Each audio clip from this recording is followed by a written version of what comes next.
2 weeks of reveals, 23 new cards, 5 nations. Let's go!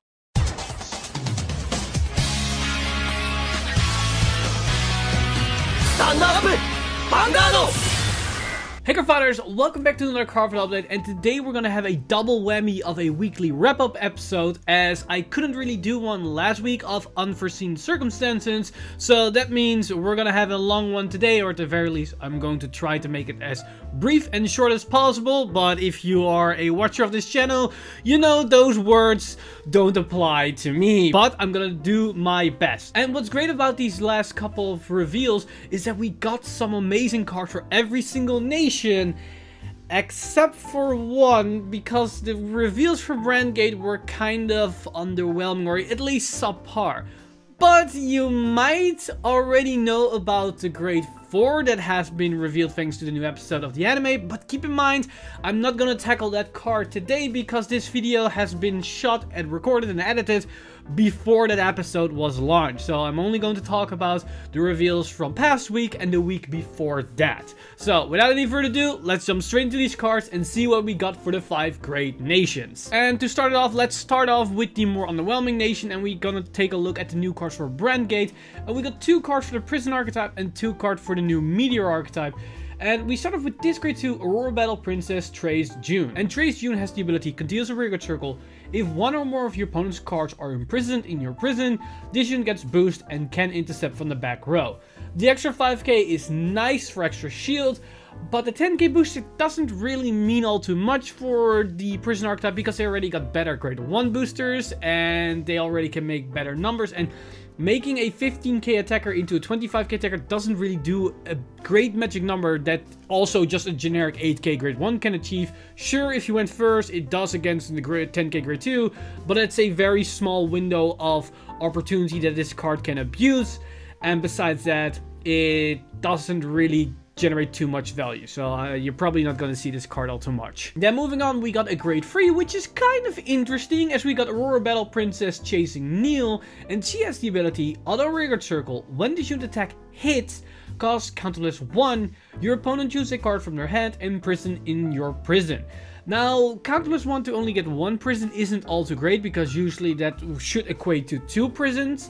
But the fact that it can hit something for your opponent's hand means that your opponent cannot play around it by just not calling rearguards, or only calling units that have some type of resist, or maybe units that can disappear themselves at the end of their turn. So this has some play around factor to that strategy. But it's behind it on hit, which means it's not all too consistent. So yeah, it probably won't see play, but it could be a tag option that we might see in certain builds, but it all depends on how the builds are gonna shape up after this set. Then next up, we've got the support for Gravidia, and we start off with a grade 2, which is Gravidia Luluirk. And Luluirk has the effect auto rearguard circle. When this unit attack hits, search your deck or drop for up to 1 meteorite card, put it into your order zone, and if you search your deck, shuffle your deck. So this is a nice card, as it's somewhat of a +1/filter for free. But it can also allow you to reuse your meteorites from drop zone, which means that if you run out of your meteorites, or you're not running as many meteorites, this allows you to get more use out of those cards. And correct me if I'm wrong, but I believe the new meteorite card that counts as double can also be used out of this card, so you can search it out or you can reuse from the drop zone, which is a nice little toolbox. The only problem is that this is on hit, which means your opponent can dictate the value you're going to get out of this card. But overall, might be a nice tech card, but it all comes down to how the deck is going to be built after this set. And then for the second card that we got is a brand new grade 1, which is Gravidia Mondieu, and Mondieu has the effect continues a guardian circle. This unit gets shield plus 5k for every 3 meteorite cards in your drop. So this could become a respectable 15k shield, maybe 20 or 25k, depends on how far you're in the late game and how many meteorites you can get in the drop. But 15k sounds very reasonable, and at the very least it's probably going to be a 10k at almost every intersection of the game. So honestly, if you need more shield value and you don't need more units on the board, this could be a nice addition to the deck, as it somewhat compensates for the lack of shield with all these meteorite cards. But again, it comes down to how you prefer to build your deck, and we are very familiar with high shield value in Brandgate, as Prison as well as Orphis has a lot of very defensive cards, so now we also see that for the Gravidia archetype. Now, moving on to the Dragon Empire support, we've got some Overdress support, but also some Overlord support, and let's take a look at the Overlord ones, as we've got this grade 2 Lava Wire Dragon, and it's an 8k grade 2 with the ability continues on front row rearguard circle. All of your units can attack your opponent's back row rearguard in the same column as your attacking unit. And the reason why I say this is an Overlord support card is basically that this card allows you to get more value out of the Overlord on hit ability that also makes your opponent not be able to guard if you attack into your opponent's rearguard. So if you can also hit into their back row units, that means if they don't call front row units, you can still get the use out of that skill. Now, the only issue that I have with this card is that it forces you to only attack into the same column, which means Overlord can only attack into the Vanguard booster. So if they don't call any, it doesn't really do anything. So you probably want to call this thing to the field once they already dedicate a booster to the field. But after that turn, your opponent can just play around this card. And the 8k on this card is kind of annoying. Yes, you can still hit into a booster, that's no problem. But I don't see an issue with this card just being a 10k in general, as the skill isn't even that powerful. So it's a bit awkward, and even though it might work with Overlord, has some synergy, it probably is not good enough to actually see some play. And then the second Overlord support card that we got is this Blitz Order, which is Wind of Apocalypse, which is a grade 3 Blitz Order with the skill, if your Vanguard is Dragonic Overlord, choose one of your units and it gets power plus 20k until the end of the battle. It's somewhat similar to the Phantom Blaster Dragon Blitz Order, but this is a bit worse, as it cannot cap up to 30k, it's just flat 20k across the board, which isn't bad, but it also isn't as instrumental as the other one, as this is similar to a front trigger, the new front trigger, but the upside is that this does allow you to guard during some passkey guard restrict abilities. So if you need it, you can use it, but it depends on what you prefer in your list, if you're actually going to use this card in your Overlord list. Now, moving on to the Overdress support cards, we've got a new grade 1, which is a 6k grade 1, which is Blaze Fist Monk Choki, which has the skill, although when the unit is put onto the Guardian Circle, costs reveal grade 4 card from your hand, and this unit gets shield plus 10k until the end of turn. Yes, it's generic, but we know it's going to be used with Nirvana, and potentially with the new Verena. We still don't know what grade it is, and people are still speculating that it's going to be grade 4, but we still don't know. But 15k shield is nice, but I don't really like this card all too much, because in some situations it doesn't really do anything, and it's only 15k, which we already have cards with the same shield value, like in the Blitz Orders, for example, Burn Bright Pure Prayers. So it comes down to what you prefer more. Yes, this is also always going to be a flat 5k, and it can be a unit on the board, but for 6k you probably don't want to call it.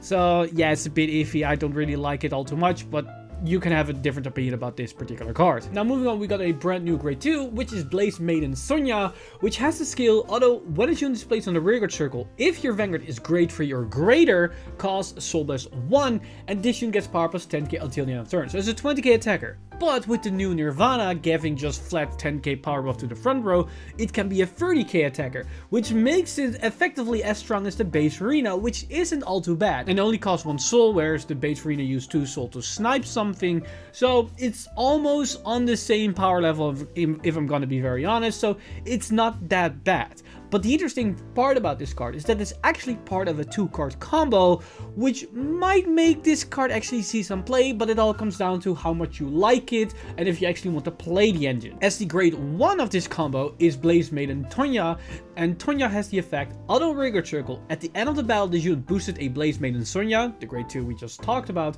cost counter plus 1, retire all of your rearguards in the same column as this unit, search your deck for up to 1 unit card with a grade plus 1 or greater than your Vanguard, reveal it, and put it into your hand and shuffle your deck. So this is effectively the grade 4 searcher of the deck, because you can call this column down, have a 28k column, and then after the battle, retire both units and search the grade 4 and have it ready for next turn or future turns.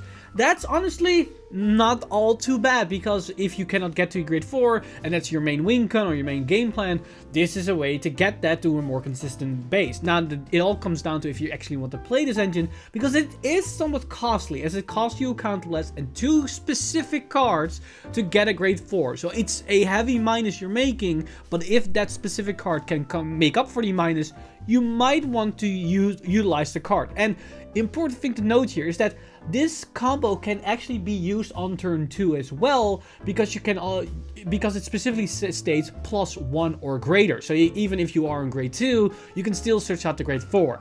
But more importantly, because it's not name restricted, this on turn 2 can also be used to search your persona right target. And then it's a different story, because then it's not necessarily as hard as a minus, because as soon as you get your persona right target, you will draw off that persona right, and you get the extra 10k power buff to the front row at the same time. And then you might think to yourself, maybe this combo might actually be useful for my deck, as it can be used in Jeune, it can be used in Overlord, or it can be used in Nirvana and any subsequent future right line that we might see for Dragon Empire. So it's an interesting duo of cards that work well with Nirvana and can see some potential play in other decks as well. And then for the final support card that we got for Dragon Empire is this grade 1 Blaze Pole Monk Retsuji. And Retsuji is pretty amazing, as it has the skill, although when its use is placed on the rearguard circle, cost counter +1, choose up to 1 card with Overdress ability from your drop and put it into your hand. Then, if you have a grade 4 Vanguard, counter charge 1.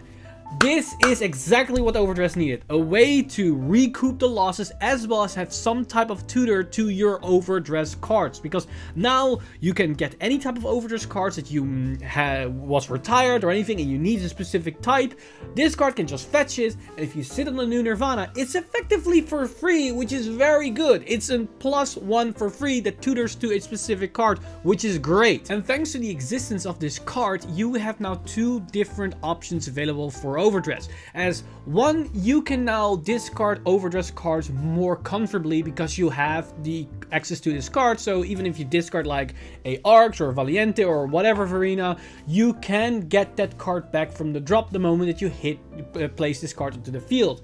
But at the same time, we can even change things up even before we start playing, because now we can lower the amount of Overdress cards in our deck, because losing an Overdress unit once or twice in a game doesn't hurt us as much anymore, because we can get it back from the drop to our hand, which basically allows us to have phantom copies of a certain card, thus opening up the deck space for other units. And with the new Nirvana being able to indiscriminately give 10k power to the front row as long as we have 1 card in the Overdress state, makes this choice even more favorable, because we will benefit from this regardless, which is great, as this allows the Overdress deck, or the Nirvana deck, however you want to call it, be more flexible and also allow the players to make more decisions than just putting in as many Overdress cards as possible, which made the deck also more cookie cutter and also a lot more restricted. So I like this card a lot, and I can definitely see this card being a staple to some extent, and I cannot wait to utilize this card and see the actual power level of this card in combination with the new Verena as well as the new Nirvana. Now moving on to Dark Stage, we got a couple of cards for Dark Stage for Bruce as well as for Baron Magnus, and some generic stuff which looks pretty interesting. And we started with this grade 1, which is Diabolus Boy's Cresty, which has a skill, although when Jeune is placed on the rearguard circle, if you are in Final Rush, this unit gets power plus 5k until the end of turn for every 3 cards in your soul.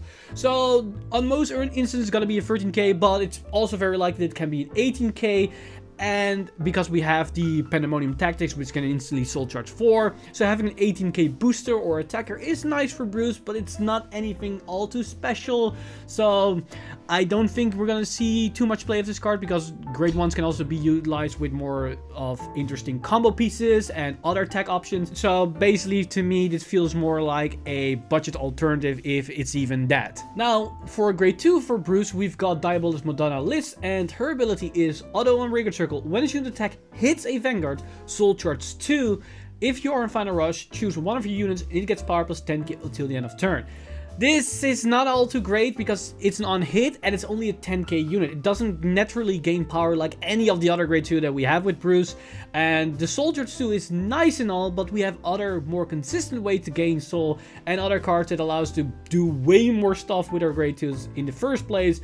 So this card might be utilized for budget players or casual players, but in the actual competitive deck, this card will definitely not see any play. Now for a more generic card that is actually very interesting in a lot of different playstyles is the new Triple R grade 1 for Dark Stage, which is Brainwash Swirler. And we can effectively just remove that name and call it Doreen the Thruster D series, because its effect is auto when it's placed on the rearguard circle, soul charge 1.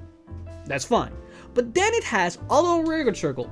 When your card is put into your soul by soul charge, if your Vanguard is grade 3 or greater, this unit gets power plus 5k until the end of turn. So the reason why I call it Doreen the Thruster is of course the extra 5k that can stack. The more we soul charge, the more this card is going to grow. And depending on what type of deck you play, you can utilize this card quite nicely. The only problem with this particular card is that it specifically needs to soul charge cards and you need to be on grade 3. If it didn't have those restrictions, this card will be kind of insane with any type of Dark States deck.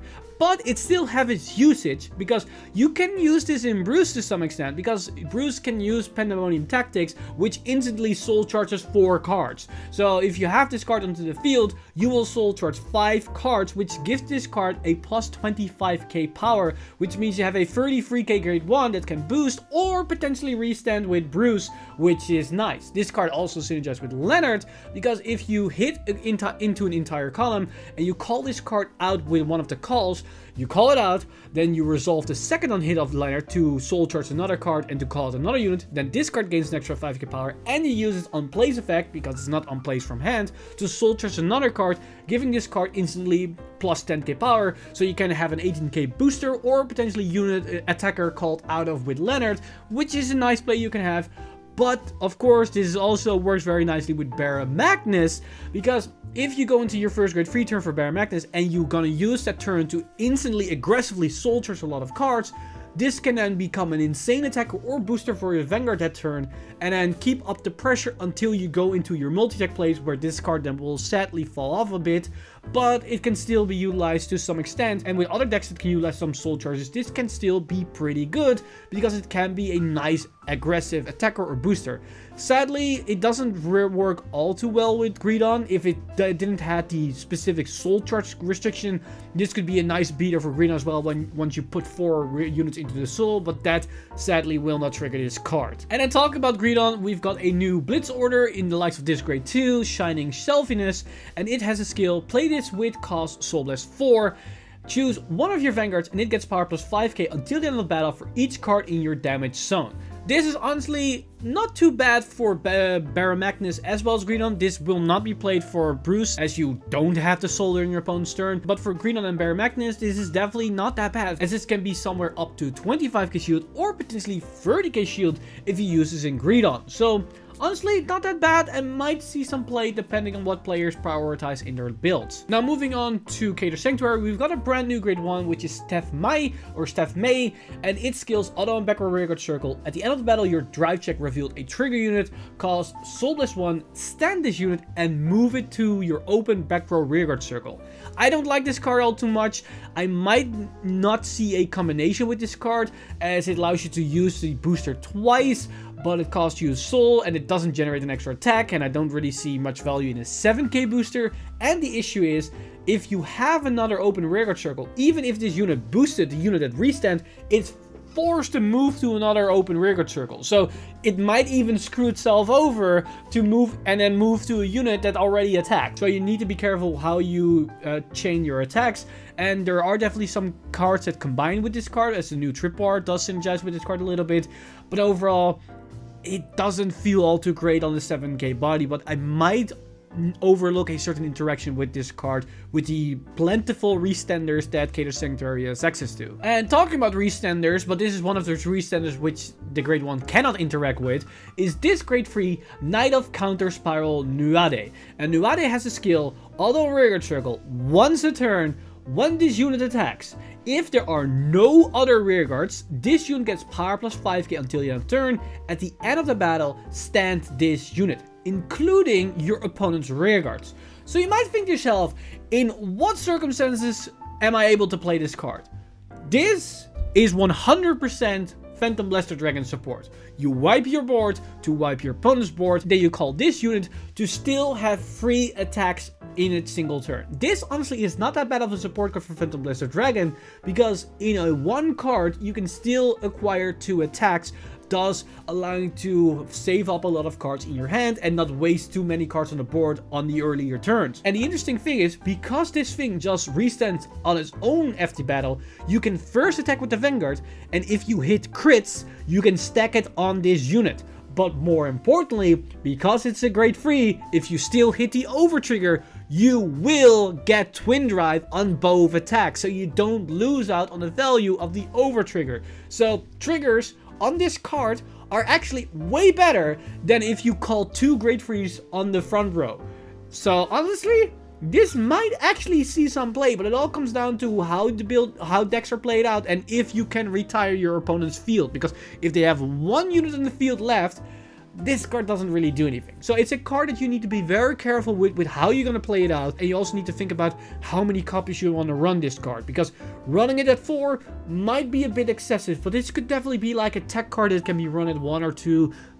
Tops at 3, I feel like. Then, moving on in the Keter Sanctuary department, we got some Hexal Orb Sorcerer support cards, as we got this grade 2 normal order in the likes of Fortune Reading, which has the skill, play this with cost, count plus 1, look at the top card of your deck, put it on the top or bottom of your deck, and draw a card.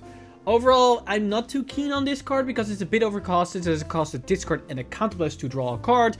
Yes, you can check the top deck so you have some control over what you draw, but it's kind of weird because you manipulate the top of your deck and then you draw. So if the top of your deck is a trigger, you actually don't really want to draw the trigger unless you need the trigger for Hexal Orb Sorceress, but that's beside the point here.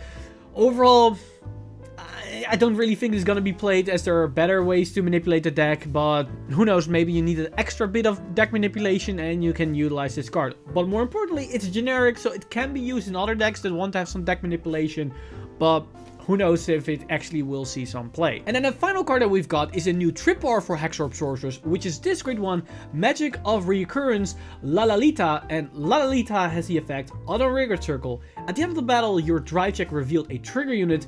If your Vanguard is Hexal Orb Sorceress, cost, counter plus 1, and soul plus 1, choose one of your other rearguards, stand it, and retire this unit. So this is another restander that Hexal Orb Sorceress has access to. But honestly, I to some extent like this a bit more than a Lepisto, because the Lepisto costs double Counterblast. This somewhat lessens the strain on your Counterblast, but it does put more strain on your soul, and your soul has already been somewhat of a tricky resource with Hexal Orb Sorceress. So it all comes down a bit to how your deck list is going to shape up and how your resource management is. That this card might or might not see play, but having access to yet another potential restand is pretty dangerous with Hexal Orb Sorceress, especially with the deck manipulation and especially with the specific Keter Sanctuary overtrigger, where this card can do some nutty things. So yeah, could be very good again. And then with that card discussed, we go to the final clan, or final nation should I say, for the new support for this the last couple of weeks, as we have some Stoicheia cards.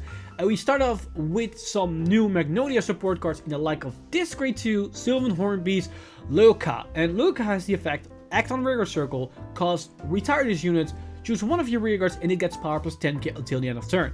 Effectively, this is exactly the same card as the grade 2 from set 1, which has the exact same stat lines, the exact same skill, but the difference is that that unit gives 2 units plus 5k power, this gives 1 unit plus 10k power. So depending on how your deck plays out and what your playstyle is and what's more important, you can go for one of the other. It's not all too terrible, but it's also not all too great. Then another grade 2 that we've got for Stoicheia is Sylvan Hornbeast Rhinarva, and Rhinarva has the ability continues a Vanguard and Rearguard Circle.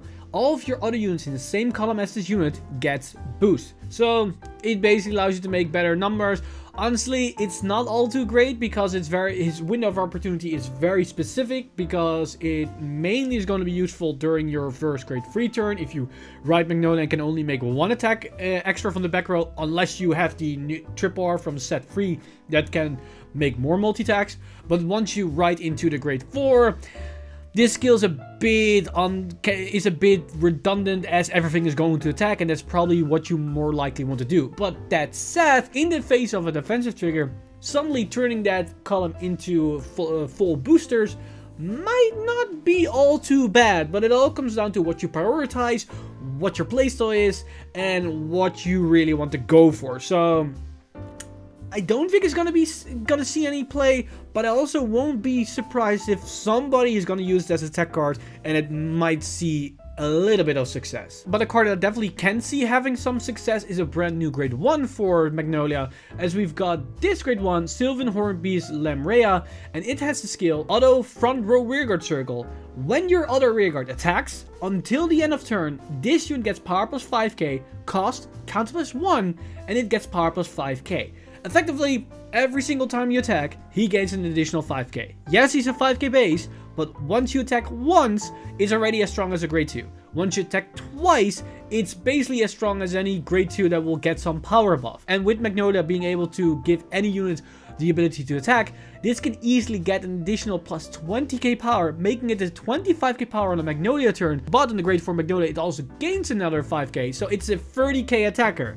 And you can make it even stronger, because if you have the counterblast, you can use the counterblast to just pump it up a little bit more. I'm not too keen on using that, but if you have the spare, might as well go for it if it can help you to win the game. So honestly, this is actually a pretty decent grade 1 that is a very strong potential attacker. And then another grade 1 that has some potential, but this time it's more in the Zorga department, we've got Breeze of Tides, and this grade 1 has the effect Auto Rearguard Circle. When the attack this unit boosted hits a Vanguard, cost, bite an order card from drop, choose an order card from your drop, and put it into your hand. So this is basically to make your Alchemagic plays more consistent, as it allows you to get those cards back into your hand to start your Alchemagic plays. This to me feels like it's part of the trio of the Fairy Blight Fairy as well as the Chef that allows you to get order cards back into your hand to start your Alchemagic plays.